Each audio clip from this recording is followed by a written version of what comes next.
அல்ஹம்துலில்லாஹி ரப்பில் ஆலமீன் வனுஸல்லி வனுஸல்லிம் அலா ரசூலில் கரீம் வ அலா ஆலிஹி வ அஸ்ஹாபிஹி அஜ்மஈன். قال الله تعالى وسيق الذين اتقوا ربهم إلى الجنة زمرا حتى إذا جاءوها وفتحت أبوابها وقال لهم خزنتها سلام عليكم طبتم فادخلوها خالدين. கண்ணியத்திற்குரிய சகோதரர்களே, பாசத்திற்குரிய தாய்மார்களே, சகோதரிகளே, ரப்புல் ஆலமீன் அல்லாஹ் இன்று சூரா சாத், சூரா ஜுமர், சூரா மூமின் என்ற 3 சூறாக்களை நிறைவாக ஓத வைத்தான், நம்மை எல்லோரையும் கேட்க வைத்தான். இதிலே இந்த உலக வாழ்க்கை, நாளை மறுமை வாழ்க்கை சம்பந்தப்பட்ட எக்கச்சக்கமான வசனங்கள் வருகிறது. நம்ம எல்லாருக்குமே ஆறுதல் தர்ற மாதிரி ஒரு செய்தி இன்றைக்கி நான் சொல்ல போகிறேன். எல்லாருமே நாம் விரும்புகிறோம், இந்த உலகத்தில் நன்மை செய்கிறோம், வணக்க வழிபாடுகளில் ஈடுபடுகிறோம். எல்லாத்துக்கும் பின்னணி என்ன அப்படின்னா, அல்லாஹ்வுடைய திருப்பொருத்தத்தை பெற்று எங்கே போகணும்? சொர்க்கத்துக்கு போகணும், இல்லையா? அல்லாஹு தஆலா 2 வசனத்தில் இன்று ஜுமர் என்கின்ற அத்தியாயத்தில் சொல்கிறான், நரகவாதிகள் அவர்களை தரதரவென்று இழுத்து செல்லப்படுகிற காட்சியை அல்லாஹ் சொல்கிறான். அடுத்த வசனத்துக்கு அடுத்த வசனம் அல்லாஹ் சொல்கிறான், வசீகல்லதீன தகவ் ரப்பஹும், அல்லாஹ்வை பயந்து யார் வாழ்ந்தார்களோ அவர்கள் சொர்க்கத்தின் பக்கம் இழுத்து செல்லப்படுவார்கள் என்றும் அல்லாஹ் சொல்கிறான். ஒரு இடத்துல கையை பிடிச்சி வேக வேகமாக இழுத்துட்டு போனால் எதுக்கு போகணும்? எப்போ இழுத்துட்டு போவாங்க? வரமாட்டேன்னு சொன்னாதானே. ஸ்கூலுக்கு பிள்ளைங்க வரமாட்டேன்னு சொல்லுதுங்க, அப்போ என்ன செய்கிறோம்? சில சமயங்களில் கையை பிடிச்சி தரன்னு இழுத்து வந்துடணும். மேலே வரமாட்டுக்காங்க ஒரு சில பேர், கையை பிடிச்சி இழுத்து கூட்டு வந்து முன்னாடி கொண்டு உட்கார வைக்கிறோம், இல்லையா? எப்போ மறுக்குதல் ஏற்படுமோ அப்பொழுது தான் அழுத்தமாக நீங்கள் போங்கன்னு சொல்லி தள்ளிவிடக்கூடிய சூழல் வரும். இங்கே பாருங்க, நரகவாசிகளை நரகத்துக்கு இழுத்து போகிறதுல ஒரு நியாயம் இருக்குது, இழுத்துட்டு போவாங்கன்னு சொல்கிறான் அல்லாஹ். ஆனால் சொர்க்கவாதிகளை பற்றி சொல்லும் பொழுது சொர்க்கவாதிகளும் கூட்டமாக அப்படியே இழுத்து கொண்டு செல்லப்படுவார்கள் அல்லாஹ் சொல்கிறான். ஏன் அப்படின்னா, சொர்க்கவாதிகள் என்று முடிவானதுக்கு பின்னாடி அல்லாஹ் யாரை சொர்க்கத்திற்குரியவர்கள் யாரை நரகத்திற்குரியவர்கள் என்று தனித்தனியாக அணி பிரித்ததற்கு பிறகு இந்த சொர்க்கம்னு கன்ஃபார்ம் ஆயிரும்ல, அவங்களுக்கு அந்த இடத்துலேருந்து போகிறதுக்கு மனசே வராதாமா. அல்லாஹ் நம்ம எல்லாம் அங்கேயே சேர்ப்பானாக. சொர்க்கவாதிகளுடைய லைன் எதுவோ அந்த வரிசையிலே அல்லாஹ் நம்மை நிற்க வைப்பானாக. நம் பெற்றோர்களை, நம்முடைய சந்ததிகளை, நம்முடைய குடும்பத்தை அல்லாஹ் எல்லோரையும் அங்கே நிற்க வைப்பானாக. அன்பர்களே, சொர்க்கம்னு கன்ஃபார்ம் ஆக பின்னாடி அந்த இடத்துலேருந்து அவங்களுக்கு போகிறதுக்கு மனசே வராதான். ஏன் அப்படின்னா, அல்லாஹ்வுடைய அந்த பேர், அந்த அழகை பார்த்து அப்படியே சொக்கி போய் நிற்பார்கள். அல்லாஹ்வுடைய அந்த அழகை பார்த்து அப்படியே மயங்கி போய் நிற்பார்கள். சில இயற்கை காட்சிகள் நம்மை அப்படியே தெரியாமல் அப்படியே வச்சக்கண் வாங்காமல் பார்த்துட்டு இருக்கிறோம், இல்லையா? எங்கேயாவது மலை உச்சிக்கு போகிறோம், ஒரு சுற்றுலாவுக்கு போகிறோம், நமக்கு பிடிச்சமான இடமா இருக்குது, மனசுக்கு எதமான ராகத்தை தரக்கூடிய இடமா இருக்குன்னா அப்படியே பார்த்துக்கிட்டே நிற்போம், இல்லையா? அதே மாதிரி அழகான ஒரு காட்சி வச்சுக்கங்களேன், நம்மளுடைய பிள்ளையே அப்படி ஒரு கல்யாண கோலத்தில் நல்ல அழகான ஒரு உடை உடுத்தி அப்படி பார்க்கும்போது வச்சக்கண் வாங்காமல் அப்படி பார்த்துக்கிட்டே நிற்போம், இல்லையா? இந்த மாதிரி அல்லாஹ்வை வைத்த கண் வாங்காமல் அவர்கள் பார்த்து கொண்டே இருப்பார்கள். அந்த அழகிலே அப்படியே சொக்கி போவார்கள். அல்லாஹ் சொல்லுவான், நீங்கள்லாம் சொர்க்கத்துக்கு போங்க, அங்கே நான் வரேன். இங்கே நான் நீதிபதியினுடைய கோலத்தில் இருக்கிறேன். நான் ஒரு நீதிபதி, உங்களை எல்லாத்துக்கும் நான் தீர்ப்பு வழங்கக்கூடிய இடத்துல இருக்கேன். எனவே நீதிபதி தீர்ப்பு வழங்கும் இடத்துல எப்படி இருப்பார்? கொஞ்சம் கடினமாக தான் இருப்பார். உண்மையான நீதிபதி அப்படியே இருப்பார். கொஞ்சம் எம்பி சீட்டுக்கோ அல்லது வேறு ஏதாவது சீட்டுக்கோ ஆசைப்படுறதா இருந்தால் வேறு மாதிரி நடப்பார். நான் உலக நடப்போடு சேர்த்துக்கொள்கிறேன், உங்களுடைய புரிதலுக்கு இதை விட்டு விடுகிறேன், நீங்கள் புரிஞ்சுக்கங்க. உள்ளபடியே நியாயமான நீதிவானாக இருந்தால் அங்கே எதிர்த்தாப்பில் இருக்கக்கூடியவர், இந்த பக்கத்தில் இருக்கக்கூடியவர், வாதி பிரதிவாதி யாரெல்லாம் அவருக்கு தெரியாது. நீதம் எங்கே இருக்கோ அங்கே தீர்ப்பு வழங்குவார். அப்படித்தான் நடுநிலையோடு இருப்பார். அல்லாஹ் சொன்னால், நான் நீதிபதியின் கோலத்தில் இங்கே இருக்கிறேன், நீங்கள் அங்கே போங்க, 70 தாயை விட பாசம் உள்ளவனாக உங்களை நான் அங்கே சந்திப்பேன். அல்லாஹு அக்பர். ஒரு தாயினுடைய பாசத்தையே இங்கே நம்மளால் ஜீரணிக்க முடியல. ஒரு அம்மா பெத்த பிள்ளையின் மீது எம்பிட்டு பாசம் வச்சுருக்குது. ஏங்க, நம்ம வளர்கிறோம், ஆளாகிறோம், நமக்கு புள்ள பிறக்குது, அந்த பிள்ளைகளை பார்த்துக்கிறோம், நமக்கு பேரம் பிள்ளையெல்லாம் பிறக்குது, அதையும் பார்த்துக்கிறோம். ஆனாலும் கூட நம்ம அம்மாவுக்கு நம்ம புள்ள தான், இல்லையா? அதில் மாற்றுக்கிறதே இல்லை. அந்த அம்மாவினுடைய பாசமும் பிரியமும் அவங்க இருக்கிறவரையே கிடச்சிட்டே இருக்கும். தாய் இல்லாதவர்களுக்குத்தான் அதனுடைய அருமை, தாயை பற்றி உண்டான அந்த அருமை புரிதலை கேட்டால் தெரியும். சில சமயங்களிலே தாய்க்கும் தகப்பனுக்குமான அந்த அந்த அது கொடுக்க வேண்டிய அந்த சரியான புரிதலையும் சரியான விஷயத்தையும் கொடுக்காமல் போனதுக்கு பின்னாடி எங்கள் அப்பாவுக்கு அதெல்லாம் பிடிக்கும், எங்கள் அம்மாவுக்கு இதெல்லாம் பிடிக்கும் என்று சொல்லி சொல்லி அங்கலாய்ந்து கொள்ளக்கூடியவர்களை நாம் பார்க்க முடிகிறது. எனவே ஒரு தாயின் பிரியமே இப்படி என்றால் 70 தாயின் பாசம் எப்படி இருக்கும்? அல்லாஹ் சொல்லுவான், நீங்கள் அங்கே போங்க, நான் அவங்கள அப்படி பார்ப்பேம்மா. இருந்தாலும் சொர்க்கவாசிகள் இல்லை, நாங்கள் இங்கேயே உன்னைய பார்த்துக்கிட்டே நிற்கிறோம். அப்போதான் அல்லாஹ் மலக்குகள்கிட்ட சொல்லுவான், கூட்டிகிட்டு போங்க, கையை பிடிச்சி இழுத்தாவது கூட்டிகிட்டு போங்க, இவங்களை எல்லாத்தையும் கொண்டு போய் சொர்க்கத்தில் சேர்த்து வைங்க என்று அல்லாஹ் சொல்லுவதாக அருமை நாயகம் ஸல்லல்லாஹு அலைஹி வஸல்லம். எனவே தான் அல்லாஹ் சொல்கிறான், வசீகன்னா இழுத்து செல்லப்படுவார்கள், சொர்க்கவாதிகள் கையை பிடித்து கூட்டி செல்லப்படுவார்கள் என்று அல்லாஹ் சொல்லுகிறான். அன்பான சகோதரர்களே, சொர்க்கத்தினுடைய அந்த அருளை நாம் நினைக்க வேண்டும். அப்போ தானே நம்ம அதை ஆசைப்படுவோம். ஒரு விஷயத்தினுடைய வேல்யூ எந்த அளவுக்கு நமக்கு தெரியுதோ அந்த அளவுக்கு அதை போட்டி எடுத்துக்கிறதுக்கு, அதை நோக்கி வேகமாக போகிறதுக்கு நம்ம ஆசைப்படுவோம் இல்லையா? இப்போ சொர்க்கத்தினுடைய வேல்யூ என்னன்றதை நம்ம புரியணும். ரசூலுல்லாஹி ஸல்லல்லாஹு அலைஹி வஸல்லம் சொன்னாங்க, அஅதத்து லிஇபாதி அஸ்ஸாலிஹீன் மா லா ஐனுன் ரஅத் வலா உதுனுன் சமிஅத் வலா ஹதர கல்பு பஷர். என்னுடைய சாலிஹான நல்லடியார்களுக்கு அல்லாஹ் சொல்கிறான், நான் தயார் செஞ்சு வச்சுருக்கேன். எதை? சொர்க்கத்தை. அந்த சொர்க்கத்தை பற்றி அல்லாஹ் சொல்கிறான், கண்கள் இன்னும் எதுவும் அதை பார்க்கவில்லை, எந்த காதுகளும் அதை பற்றி முழுதான செய்தியை கேட்கவில்லை, எந்த கல்புகளும் அதை பற்றி கற்பனை இமேஜினேஷன் கூட வைக்க முடியாது என்று அல்லாஹு தஆலா சொல்கிறான். அவ்வளவு உயர்தரமான சொர்க்கத்தை என் அடியார்களுக்காகவே நான் தயார் செய்து வைத்திருக்கிறேன் என்று அருமை நாயகம் ஸல்லல்லாஹு அலைஹி வஸல்லம் அல்லாஹ் சொல்வதாக சொல்கிறார்கள். அன்பர்களே, இங்கே உலகத்தில் பசிச்சா சாப்பிட்றோம், தாகம் எடுத்தால் தண்ணி குடிக்கிறோம், நம்ம தேவை ஏற்பட்டுச்சுன்னா நம்ம சாப்பிட்டுக்கிறோம், தேவை ஏற்பட்டுச்சுன்னா உள்ளே போய் செரிச்சலை வெளியே தள்ளுறதுக்கான ஏற்பாடையும் செஞ்சுக்கிறோம். இப்போ ஒரு கேள்வி, மறுமையில் சாப்பாடு உண்டா? சொர்க்கத்தில் தண்ணி உண்டா? நீர் ஆகாரம் உண்டா? ஒரு யூதர் கேட்டார், நபியே முகமது அவர்களே, சொர்க்கத்தில் சொர்க்கவாதிகள் சாப்பிடுவாங்களா அப்படின்னு கேட்டார். ரசூலுல்லாஹி ஸல்லல்லாஹு அலைஹி வஸல்லம் சொன்னாங்க, ஆமாம், அல்லாஹ் மீ சத்தியமாக, இன்ன அஹதஹும் லயுத்தா குவத்த மியத ரஜுலின். அல்லாஹு தாலா சொர்க்கத்திலே ஒரு சொர்க்கவாதிக்கு எவ்வளோ பெரிய சக்தியை கொடுப்பான்னா, உலகத்தில் 100 பேருக்கு என்ன சக்தியோ அதை ஒரு ஆளுக்கு எல்லாம் கொடுப்பான். உலகத்தில் கூடிய 100 பேருக்கு என்ன சக்தி இருக்குமோ அதை ஒரு ஆளுக்கு சொர்க்கவாதிகள் கொடுப்பான். எந்த விஷயத்தில்? உணவு எடுத்துக்கொள்ளக்கூடிய விஷயத்திலே, நீர் எடுத்துக்கொள்ள விஷயத்திலே, தன்னுடைய ஆசையை தீர்த்து கொள்ளக்கூடிய, தன்னுடைய மனைவியோடு இல்லறத்திலே இணையக்கூடிய விஷயத்திலே 100 ஆணினுடைய பலத்தை அல்லாஹ் கொடுத்து விடுவான் அப்படின்னு சொன்னாங்க. உடனே வந்தவர் கேட்டார், யார் ரசூலுல்லாஹ் முகமது அவர்களே, சாப்பிட்டாங்கன்னா செரிச்சா வெளியாகணும்ல, உலகத்தில் சாப்பிட்ட முன்னாடி நம்ம தேவையை பூர்த்தி ஆக்கிறதுக்கு வெளியே போகிறோம், சொர்க்கத்தில் எப்படி அது அப்படின்னு கேட்டாங்க. நியாயமான கேள்வி தானே, சாப்பிட்டா அது இன்டேக் எடுத்தோம்னா வெளியே போகணுமே. இவர் ரசூல் ஸல்லல்லாஹு அலைஹி வஸல்லம் சொன்னாங்க, சொர்க்கம் என்பது தூய்மையான இடம், சொர்க்கம் என்பது பரிசுத்தமான இடம், அங்கே அசுத்தம் செய்வதற்கு வேலை கிடையாது. சரி, சாப்பிட்டது செமிக்கணும், என்ன பண்ணுறது அப்படின்னா, அல்லாஹ் அந்த சாப்பிட்டு முடித்த பின்னாடி ஒரு சின்ன வேர்வையை கொடுப்பான். அந்த வேர்வைன்னா இங்கே உள்ள வேர்வை மாதிரி இருக்காது, இங்கே வேர்வை வந்தால் பக்கத்தில் நிற்க முடியாது. அங்கே உள்ள வேர்வை எப்படி இருக்குன்னா, அந்த வேர்வையும் கூட கஸ்தூரியை போன்று மணக்கும், கஸ்தூரியை போன்று மணக்கும். அந்த வேர்வை வெளியாகும், சாப்பிட்டதெல்லாம் செமிச்சிடும், முடிஞ்சு போச்சு. நீங்கள் பார்க்குறத பார்த்தா தெரியுது, இங்கேயும் அந்த மாதிரி தான் மாத்திரை இருந்தால் கொடுங்க, அப்படி கொஞ்சம் வாங்கி போட்டு நாங்கள் அடுத்தடுத்து சாப்பிட்டுக்காமல்ல என்று யோசிக்கிறோம் இல்லையா? அது சொர்க்கத்தில் கிடைக்கும். அன்பர்களே, சொர்க்கத்தை பற்றி ஒரு செய்தி. அடுத்த செய்தி, குர்ஆனிலே அல்லாஹ் சொல்கிறான், வலக்கும் ஃபீஹா மா தஷ்தஹி அன்ஃபுசுக்கும். சொர்க்கத்திலே நீங்கள் விரும்பியதெல்லாம் கிடைக்கும், உங்களுக்கு எது விருப்பமோ அதுவெல்லாம் கிடைக்கும். உலகத்தில் மனுஷனுடைய இயற்கை என்ன தெரியுமா? தான் விரும்பினது நடந்துச்சுன்னா சந்தோஷப்படுவான். ஒன்றும் இல்லை, ஒரு சின்ன உதாரணம் சொல்கிறேன். நம்ம கொஞ்சம் வீட்டுக்கு வெளியே எங்கேயோ போயிட்டு லேட்டாக வீட்டுக்கு வர்றோம், நம்ம வரும்பொழுதே நினச்சிட்டு வர்றோம், வீட்டம்மா தூங்கியிருக்கணுமே அப்படின்னு. அந்த அம்மா தூங்கிடுச்சுன்னா சந்தோஷமாக, நல்ல வேலை இன்னைக்கு பாட்டு இல்லை அப்படின்னு போய் ஓரமாக படுத்துடுறோம். இதுக்கு நேர் எதிராக நினச்சி வச்சுங்களேன், பெரிய கஷ்டமாகப்படுவோம் இல்லையா? நம்ம என்ன நினைக்கிறோமோ அது நடந்ததுன்னா நமக்கு மகிழ்ச்சியாக இருக்கும். நம்ம படிப்பு விஷயத்தில், நம்முடைய தொழில் விஷயத்தில், நம்முடைய வியாபார விஷயத்தில், நம்முடைய குடும்ப விஷயத்தில், எல்லாத்துலேயும் சரி, நினச்சது நடக்கிறத மனுஷன் ஆசைப்படுவான், அது நடக்கலைன்னா கொஞ்சம் மனசு வருத்தப்படுவான். அல்லாஹ் அந்த வருத்தத்தை கூட சொர்க்கத்தில் தரமாட்டான்.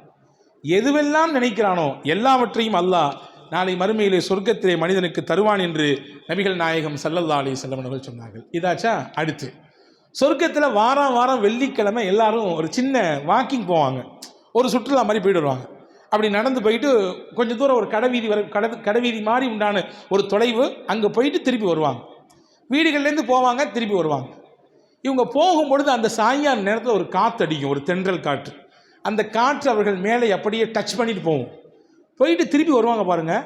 வீட்டில் இருக்கக்கூடிய பெண்கள்லாம் கேட்பாங்க, சொர்க்கத்தில், இங்கே உள்ள பெண்களில் சொர்க்கத்தில் மனைவியாக இருக்கக்கூடியவர்கள் கேட்பார்கள், என்னங்க வீட்டில் போகும்போது ஒரு மாதிரி இருந்தீங்க, போயிட்டு வரும்போது இவ்வளோ அம்புட்டு அழகாக இருக்கிறீங்க, இவ்வளோ அழகாக இருக்கிறீங்களா எப்படி அப்படின்னு கேட்பாங்க.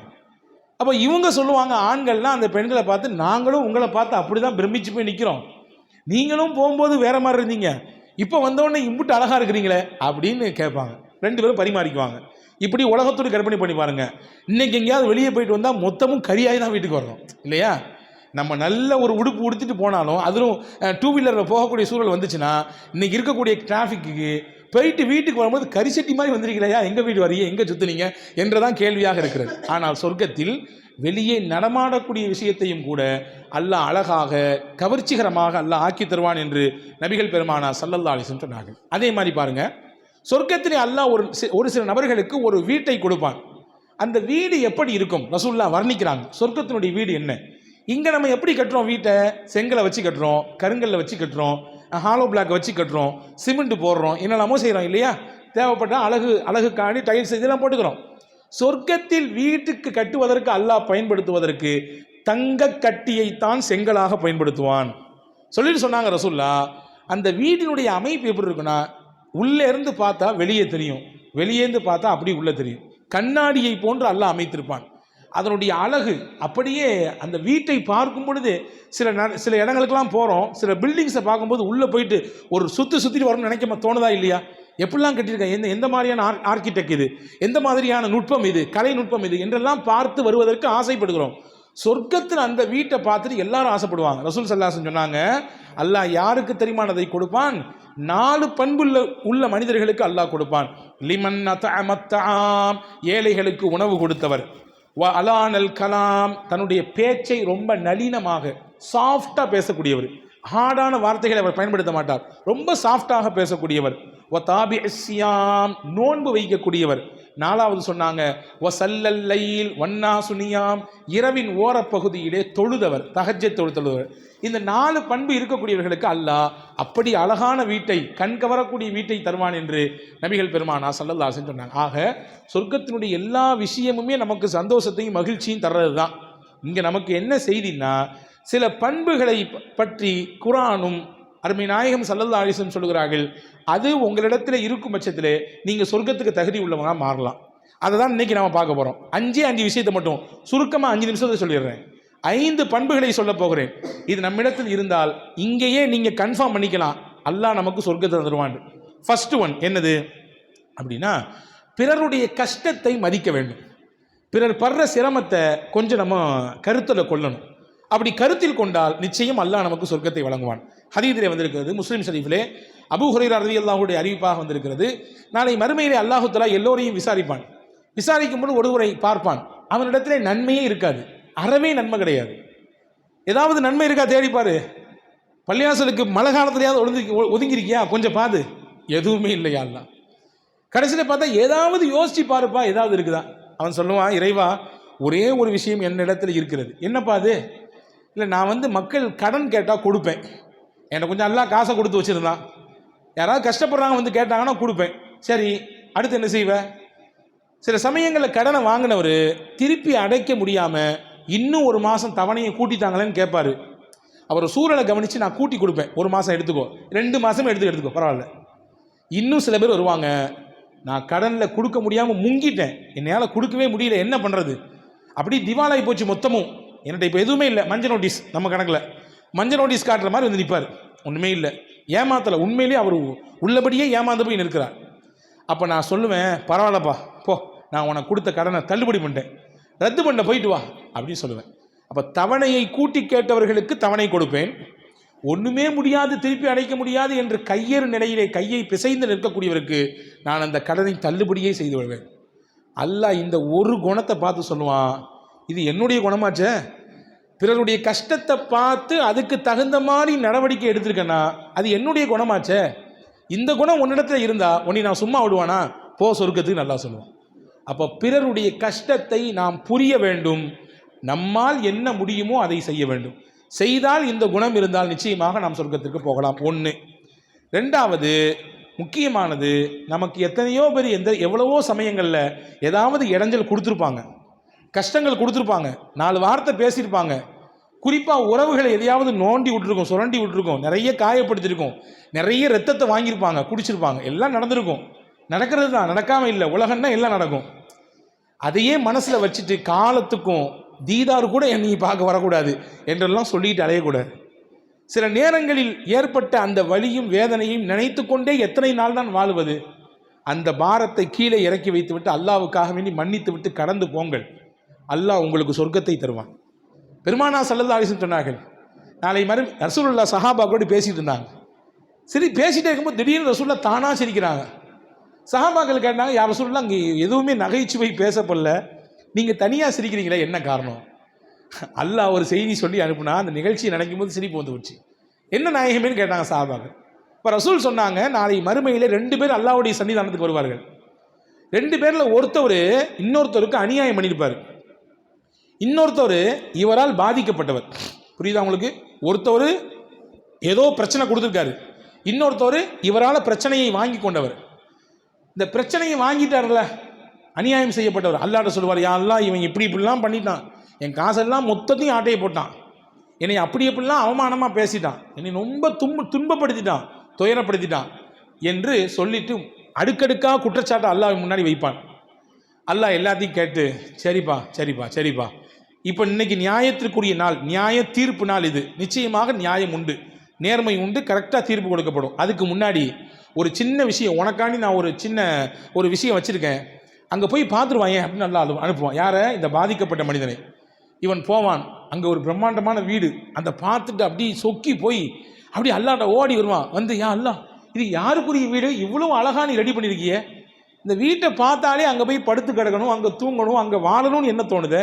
இம்புட்டு பெரிய வீட்டை எனக்கெல்லாம் வாய்ப்பு கிடைச்சதுன்னா எவ்வளோ கொடுத்தனாலும் வாங்குறதுக்கு நான் தகுதியாக இருக்கேன் அப்படின்னு சொல்லி அல்லாஹ்விடத்தில் சொல்லும் பொழுது அல்லாஹ் சொல்லுவான், நீ நினச்சா வாங்கிக்கலாம்ப்பா, நீ நினச்சா அந்த வீட்டை வாங்கிக்கலாம், நான் நினச்சா வாங்கலாமா, என்ன செய்யணும், எம்பிட்டு தரணும், எவ்வளோ நன்மை வேணும் சொல்லி, யாரெல்லாம் நான் செய்கிறேன் அப்படின்னு அல்லாஹ் சொன்ன. ஒன்றும் இல்லைப்பா, உனக்கு அவ்வளோ தூரம் செஞ்சான்ல அந்த பையன், அவனுடைய குற்றத்தை மன்னிச்சிட, நீ அதை அல்லாவுக்காண்டி விட்டு கொடுத்துரு, எனக்காண்டி நீ விட்டு கொடுத்துட்டேன்னா அந்த ஒன்று போதும், உனக்கு அந்த வீட்டை நான் வந்து புக் பண்ணிடுறேன், நீ போய் அதை பயன்படுத்திக்கலாம்.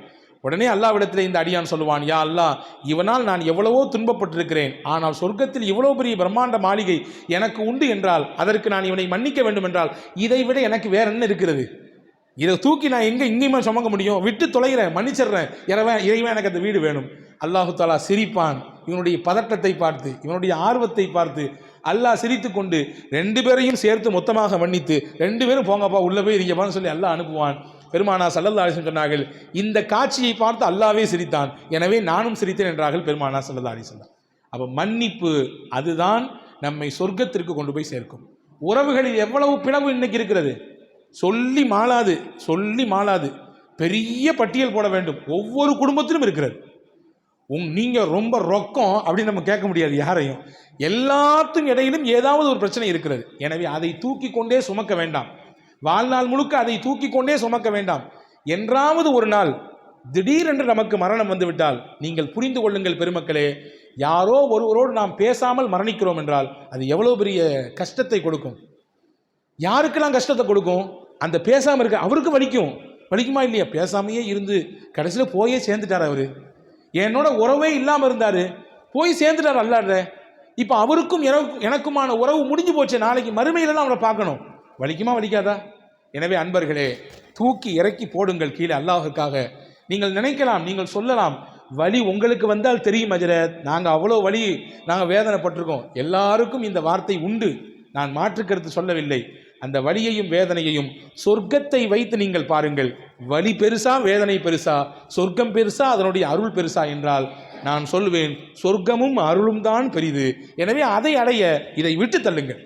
இது 2வது பண்பு. 3வது முக்கியமான பண்பு, சொர்க்கவாதிகளாக நாம் ஆக வேண்டும் என்றால் பொது நல சிந்தனையை நாம் எடுத்துக்கொள்ள வேண்டும்.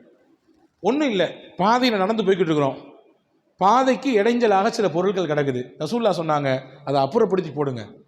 அப்புறப்படுத்தி போடுங்கன்னு மட்டும் சொல்லலை. அப்படி செஞ்சா உங்க உள்ளத்துல ஈமான் இருக்கு அப்படிங்கிறத மட்டும் சொல்லலை. ஒரு மனிதர் பாதையில் நடந்து போனார், அங்கே மரம் குறுக்கில் கிடந்தது. அவர் என்ன நினைத்தார்? போனார், வீட்டுக்கு போனார், ஒரு சின்ன கோடாரி எடுத்து வந்தார், மரம் வெட்டி கொண்டு அந்த மரத்தை, அந்த கிளைகளை அப்படியே துண்டு துண்டா வெட்டி தூக்கி ஓரத்தில் போட்டார். ரசூலுல்லாஹ் சொன்னாங்க, இந்த ஒரு செயல் பிற மக்களுக்கு இடைஞ்சல் கொடுக்க கூடாது என்கின்ற சிந்தனையிலே செய்ததினாலே அல்லாஹ் அவருக்கு சொர்க்கத்தை கொடுத்தான். நாங்கள் சொன்னாங்க, இதுக்கு நேர் ஆப்போசிட்டை விளங்கணும். அப்போ ஒருத்தருக்கு இடைஞ்சல் கொடுத்தா என்ன விஷயன்றதை புரிஞ்சுக்கணும். இடைஞ்சலா இருக்கக்கூடாதுன்றதுக்காக வேண்டி அவர் இந்த பொது காரியத்தை தன்னலம் பாராமல் செய்தார், அல்லாஹ் அதை பொருந்தி கொண்டான், சொர்க்கத்தை தந்தான் என்றார்கள் பெருமானார் ஸல்லல்லாஹு அலைஹி வஸல்லம். எனவே தான் நம்ம அடிக்கடி சொல்றதுண்டு, பொது பாதைகளை அடைத்து கொண்டு நிற்கக்கூடாது.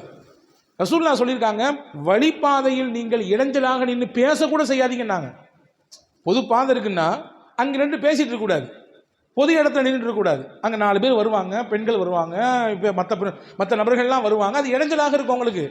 எனவே நீங்கள் பொது விஷயத்திலே கவனத்தோடு இருந்தால் உங்களுக்கு சொர்க்கம் கிடைக்கும். வழியில் பைக்லாம் நிப்பாட்டாதீங்க, ரொம்ப குறுகலான ரோடாக இருக்குது, இது நம்ம பள்ளி கொஞ்சம் உள்ளே இருக்கிறதுனால ரோடு குறுகலாக இருக்குது, டிஸ்டர்பாக இருக்குன்னு பல தடவை சொல்கிறோம், நம்ம சொல்லிக்கிட்டே தான் இருக்கிறோம். ஆனாலும் கூட அந்த அக்கறை நம்மள எத்தனை பேருக்கு வருகிறது? இது பொது பாதையாச்சு, ஒரு ஆம்புலன்ஸ் வருது திடீர்னு ஏதாவது ஒரு அவசர கதி, ஒரு தீயணைப்பு துறையிலிருந்து ஒரு பெரிய வாகனம் வருது, நம்ம எல்லாரும் லைனாக நிப்பாட்டி வச்சுருக்கோம். அதில் பாருங்கள், லைனாக விட்டால் கூட பரவாயில்ல, கசாமுசான்னு எவ்வளோ பெரிய இடைஞ்சலை இந்த ரோட்டுக்கு அது கொடுத்து கொண்டிருக்கிறது என்பதை நாம் புரிகிறோமா? அதை நாம் உள்வாங்கினால் அப்படி செய்வோமா? செய்ய மாட்டோம். எனவே அன்பர்களை, இதை புரிந்து கொள்ள வேண்டும். பொது விஷயத்திலே கவனம் எடுத்தால் சொர்க்கம் கிடைக்கும். 3. 4வது, சும்மா இருக்கிற நேரத்தில் நீங்கள் நினச்சிக்கங்க, இதை ஓதுங்க. தஸ்பீகை யார் அதிகப்படுத்துவாரோ அல்லாஹ் அவருக்கு சொர்க்கத்தை தருவான். பெருமானார் ஸல்லல்லாஹு அலைஹி வஸல்லம் சொன்னாங்க, நான் சொர்க்கத்தில் போகும் பொழுது இப்ராஹிம் நபியை பார்த்தேன். இப்ராஹிம் நபி சொன்னாங்க, உங்கள் உம்மத்தில் போய் நான் சலாம் சொன்னேன்னு சொல்லுங்க, சொல்லிட்டு உங்கள் உம்மத்துக்கு சொல்லுங்க, சொர்க்கத்தினுடைய மண் இருக்கிற ரொம்ப மனமான மண், அது சொர்க்கத்தினுடைய நீர் இருக்க தண்ணி அது ரொம்ப சுவையானது, சொர்க்கத்தினுடைய பூமி இருக்க அது பார்க்கறதுக்கே அழகானது, அது வெறும் பூமியாக இருக்குது. உங்கள் உம்மத்தில் சொல்லி அதில் எல்லாத்துலேயும் மரத்தை நட்டி வைக்க சொல்லுங்கன்னாங்க. நம்ம என்ன மரத்தை கிளையை தூக்கிட்டா போக முடியும் சொர்க்கத்துக்கு? கிடையாது. இங்கேயே நீங்கள் சில வார்த்தைகளை சொன்னால் அதுக்கு பகரமாக அல்லாஹ் சொர்க்கத்தில் ஒரு மரத்தை நட்டுவான். எதை சொல்லணும்? சொல்லி கொடுத்தாங்க இப்ராஹிம் நபி. சுப்ஹானல்லாஹ் சொல்ல சொல்லுங்க, அல்ஹம்துலில்லாஹ் சொல்ல சொல்லுங்க, அல்லாஹு அக்பர் சொல்ல சொல்லுங்க, லா இலாஹ இல்லல்லாஹ் சொல்ல சொல்லுங்க. இதெல்லாம் சொன்னாங்கன்னா இதுக்கு பகரமாக, ஒவ்வொன்றுக்கும் பகரமாக ஒரு மரம். நீங்கள் ஒரு மரம்னா உலகத்தினுடைய மரத்தை கற்பனை பண்ணக்கூடாது. ரசூல் சொன்னாங்க, சொர்க்கத்தில் ஒரு மரத்தில் இருக்கக்கூடிய ஒரு இலையின் நிழல், அந்த நிழலை ஒரு வேகமாக ஓட்டக்கூடிய குதிரை ஓட்டக்கூடியவர் அந்த குதிரையில் அப்படி கடந்து போறாரு, போய்கிட்டே இருக்காரு. 100 வருஷம் போனார். அந்த 100 வருஷம் கடந்தாலும் அந்த ஒரு கிளையிலிருந்து வந்த அந்த நிழலை அவரால் கடக்க முடியாது. ஒரு கிளை அவ்வளவு பெருசு என்றால் அந்த மரம் எவ்வளவு பெருசு இருக்குன்னு பார்த்துக்கங்க. எனவே அன்பர்களே, சொர்க்கம் வேண்டும் என்றால் அல்லாஹ்வை துதிக்க வேண்டும், தஸ்பீஹ் அதிகமாக செய்ய வேண்டும், அல்லாஹ்வை அதிகமாக நினைவு கூற வேண்டும். அப்படி நினைவு கூறக்கூடியவர்களுக்கு அல்லாஹ் நிச்சயமாக தூய்மையான உள்ளத்திலிருந்து வரும் பொழுது சொர்க்கத்தை தருவதற்கு போதுமானவன். 5வது முக்கியமான விஷயம், அல்லாஹ்ட்ட சொர்க்கத்தை தாழ்லான்னு கேட்கணும், நரகத்தில் தந்திராலான்னு சொல்லணும். ஹதீஸிலே வந்திருக்கிறது, பெருமானார் ஸல்லல்லாஹு அலைஹி வஸல்லம் சொன்னார்கள், எந்த ஒரு அடியார் அல்லாஹ்விடத்தை 7 முறை தொடர்ச்சியாக கேட்கிறார், ஒரே நேரத்தில் 7 தடவை கேட்கிறார், யா அல்லாஹ் என்னை நரகத்தை விட்டு பாதுகாத்துரு என்று கேட்கிறார். நரகம் சொல்லுமா, யா அல்லாஹ் இவர் ரொம்ப பயப்படுறாரு, என்கிட்ட கொடுத்துடாத இவரை அப்படின்னு சொல்லுமா. அடுத்து சொர்க்கத்தை தாயா அல்லான்னு சொல்லி 7 தடவை தொடர்ச்சியாக கேட்கிறாரு. சொர்க்கம் சொல்லுமா, யா அல்லாஹ் ரொம்ப இவர் ஆசைப்படுறாரு என்னைய, அவரை எப்படியாவது என்கிட்ட கொண்டு வந்துரு அப்படின்னு சொல்லுமா. இந்த ஹதீஸை நீங்கள் தப்பாக புரிஞ்சக்கூடாது. எப்பாடா ரொம்ப சிறப்பான செய்தியை சொல்லிட்டார் அசர்த்து, இனிமேல் டெய்லி 7 தடவை சொல்லிக்க வேண்டியது, வீட்லேயே இருந்துக்குவோம், கடையிலே இருந்துக்குவோம், எதுவும் வேண்டாம் அப்படின்னு நினச்சி நீங்கள் தப்பான கருத்தை எடுத்துக்கூடாது. நம்ம செய்ய வேண்டிய ஆமால்களை செய்ய வேண்டும், நாம் செய்ய வேண்டிய வணக்க வழிபாடுகளை செய்ய வேண்டும், நாம் நம்முடைய வாழ்க்கை விஷயத்திலே சரியாக நடக்க வேண்டும், நேர்மையாக நடக்க வேண்டும், அதோடு சேர்த்து துவாவையும் கேட்க வேண்டும், சொர்க்கத்தையும் கேட்க வேண்டும். ரசூல் ஸல்லல்லாஹு அலைஹி வஸல்லம் அன்னை ஆயிஷா ரலியல்லாஹு கற்றுக் கொடுத்த ரொம்ப முக்கியமான துவா இது. நாம் ஒவ்வொரு நாளும் ஓத வேண்டிய துவா. முஸ்னத் அஹமதிலே இப்னு மாஜாவிலே இந்த ஹதீஸ் வந்திருக்கிறது. பெருமானார் ஸல்லல்லாஹு அலைஹி வஸல்லம் சொல்லி கொடுத்தாங்க, அல்லாஹும்ம இன்னி அஸ்அலுக்கல் ஜன்னா வமா யுகர்ரிபுனி இலைஹா மின் கௌலின் அவு ஃபஅல். யா அல்லாஹ், உன்னிடத்திலே நான் சொர்க்கத்தை கேட்கிறேன், அந்த சொர்க்கத்துக்கு எதுவெல்லாம் என்னை சேர்த்து வைக்குமோ, நெருக்கி வைக்குமோ, அந்த மாதிரியான பேச்சையும் எனக்கு கொடு, அந்த மாதிரியான செயலையும் எனக்கு கொடு. அப்படி நான் கேட்குறேன். ரசூலுல்லாஹ் சொல்லி கொடுத்தாங்க, இப்படி கேளுமான்னு சொன்னாங்க. அதே மாதிரி நரகத்தை விட்டு நான் பாதுகாப்பு தர்றேன். அல்லாஹும்ம இன்னி அஊது பிக மினன் நார் வமா யுகர்ரிபுனி இலைஹா மின் கௌலின் அவு ஃபிஅல். நரகத்தை விட்டு காவல் தேடுகிறேன். அந்த நரகத்தில் சேர்த்து வைக்கக்கூடிய பேச்சையும் பேசிடக்கூடாது, அந்த செயலையும் நான் செஞ்சிடக்கூடாது என்று இப்படி அல்லாட்ட சொர்க்கத்தை கேளுமா, இப்படி அல்லாட்ட நரகத்தை விட்டு பாதுகாப்பு தேடுமா என்று பெருமானா ஸல்லல்லாஹு அலைஹி வஸல்லம் அவர்கள் சொல்லிக் கொடுத்ததாக ஹதீஸ்கள் வந்திருக்கிறது. எனவே 5வது விஷயம், அல்லாட்ட அதிகமாக சொர்க்கத்தை கேட்கணும். வெறுமென்ன சொர்க்கத்தை தான் கேட்கக்கூடாது. ரசூலுல்லாஹ் சொன்னாங்க, நீங்கள் அல்லாஹ்விடத்திலே சொர்க்கத்தை கேட்டால் ஃபஸ்அலூஹா அல் ஃபிர்தௌஸ், ஃபிர்தௌஸ் என்ற சொர்க்கத்தை கேளுங்க. யா அல்லாஹ் ஜன்னத்துல் ஃபிர்தௌஸ் எங்களுக்கு கூட ரப்பேன்னு கேளுங்க. ஏன்னா அதுதான் சொர்க்கத்திலேயே டாப்ல இருக்குது. அதை நீங்கள் பெறுவதற்காக வேண்டி முயற்சியுங்கள் என்று நபிகள் பெருமானார் ஸல்லல்லாஹு அலைஹி வஸல்லம் சொன்னார்கள். ஆக இந்த 5 காரியத்தையும் நம்முடைய வாழ்க்கையிலே தொடர்ச்சியாக செய்கிற பொழுது நிச்சயமாக நாமும் சொர்க்கவாதிகளின் பட்டியலிலே சேர்வதற்கான வாய்ப்பு கூறுகள் அதிகமாக இருக்கிறது. வல்ல அல்லாஹ் அப்படிப்பட்ட சிந்தனையோடு வாழக்கூடிய தௌஃபீக்கை உங்களுக்கும் எனக்கும் நசீபாக்குவானாக. ஆமீன். வாஹிரு தாவானா அல்ஹம்துலில்லாஹி ரப்பில் ஆலமீன்.